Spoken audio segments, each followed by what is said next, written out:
Irakietis Amiras, jo žmona ir 5 vaikai, iš kurių mažiausiai vos mėnuo, gyvena 6 kvadratinių metrų kambarėlyje. Čia telpa 3-aukštis gultas, mažylės lovytė ir 2 čiužiniai ant grindų. Taip šeima gyvena beveik metus. Vyriškis skundžiasi nežmoniškomis sąlygomis, tačiau grįžti namo atsisako, prašo prieglobsčio Lietuvoje. Mes nenorime grįžti į Iraką, prašome leidimo likti gyventi Lietuvoje. Amirui tik prieš mėnesį leista trumpam išeiti iš centro, kuriame gyvena, palydėti sūnų į mokyklą, mažuosius į darželį. Centro vadovai leidus, parduotuvėje nusipirkti maisto. Visą kitą laiką šeima leidžia tarp šio pastato, anksčiau buvusio mergaičių kolonija sienų.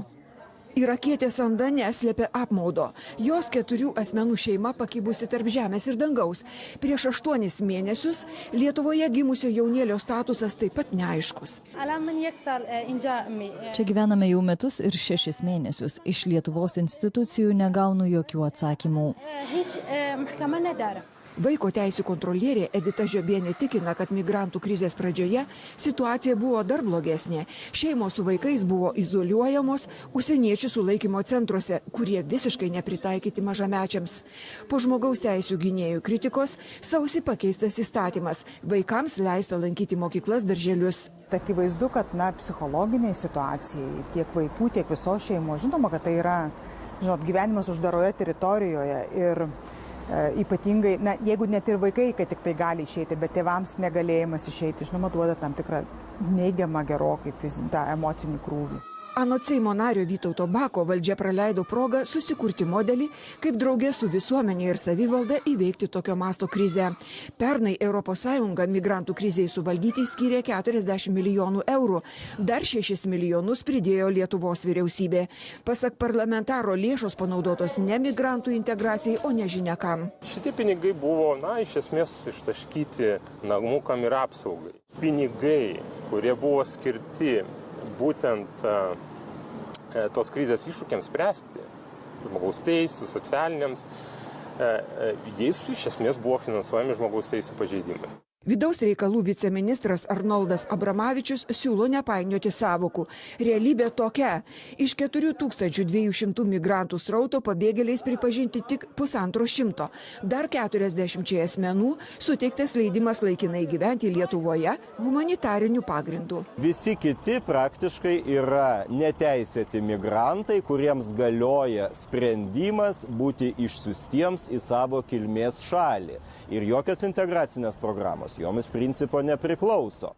Iš Lietuvoje likusių 2700 1467 laikomi neteisėtais migrantais, nes jie arba neprašė prieglobsčio, arba jiems valstybės apsauga nebuvo suteikta. Taigi tik tai klausimas, kiek mes esame pajėgus išsiųsti juos namo.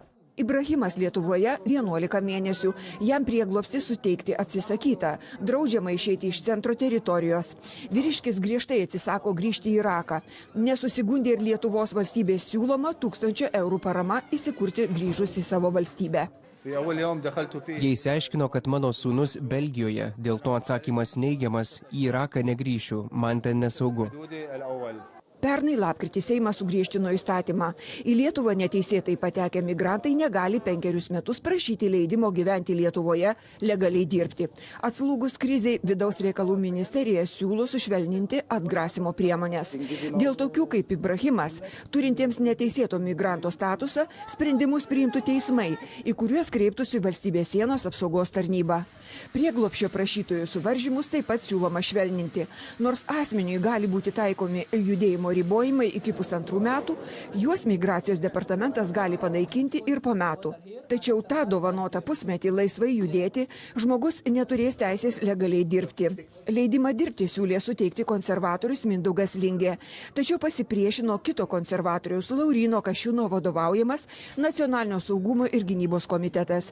Ministerija sako, kad teisės dirbti negavęs neteisėtas migrantas liks valstybės išlaikytiniu. Jo nieks neišmes į gatvę. jis bus bent jau iki metų pabaigos apgyvendinimas ten, kur jis gyvena ir jis ten taip pat bus maitinamas. Seimo kontrolierė Erika Leonaitė įspėja, kad tokia valstybės atgrasimo politika nesuderinama su žmogaus teisėmis. Nelegalais tiesioginė žodžio prasme paverstiems žmonėms gresia tapti prekybos žmonėmis aukomis, būti įtrauktiems į prostituciją, nusikaltimus. Atgrasimas kas tai yra? Tai pamokamas pavyzdys kitiem, kad jie nebandytų vykti į Lietuvą. Bet tai yra šitų žmonių tada visiškai orumo sąskaita, jeigu jie būtų priversti gyventi ekstremalaus skurdo padėtyje, be jokių garantijų minimalių socialinių, tai iš tiesų nėra priimtina. Vidaus reikalų ministerija prognozuoja, kad nutrūkus judėjimo apribojimui Lietuvoje nebeliks didžiosios dalies neteisėtų migrantų. Tačiau Lietuvoje registruotiems migrantams išduodamas užsieniečio registracijos pažymėjimas nesuteikia teisės išvykti į kitą ES šalį. Jeigu jie bus sulaikyti kurioje nors kitoje valstybėje, bus grąžinti į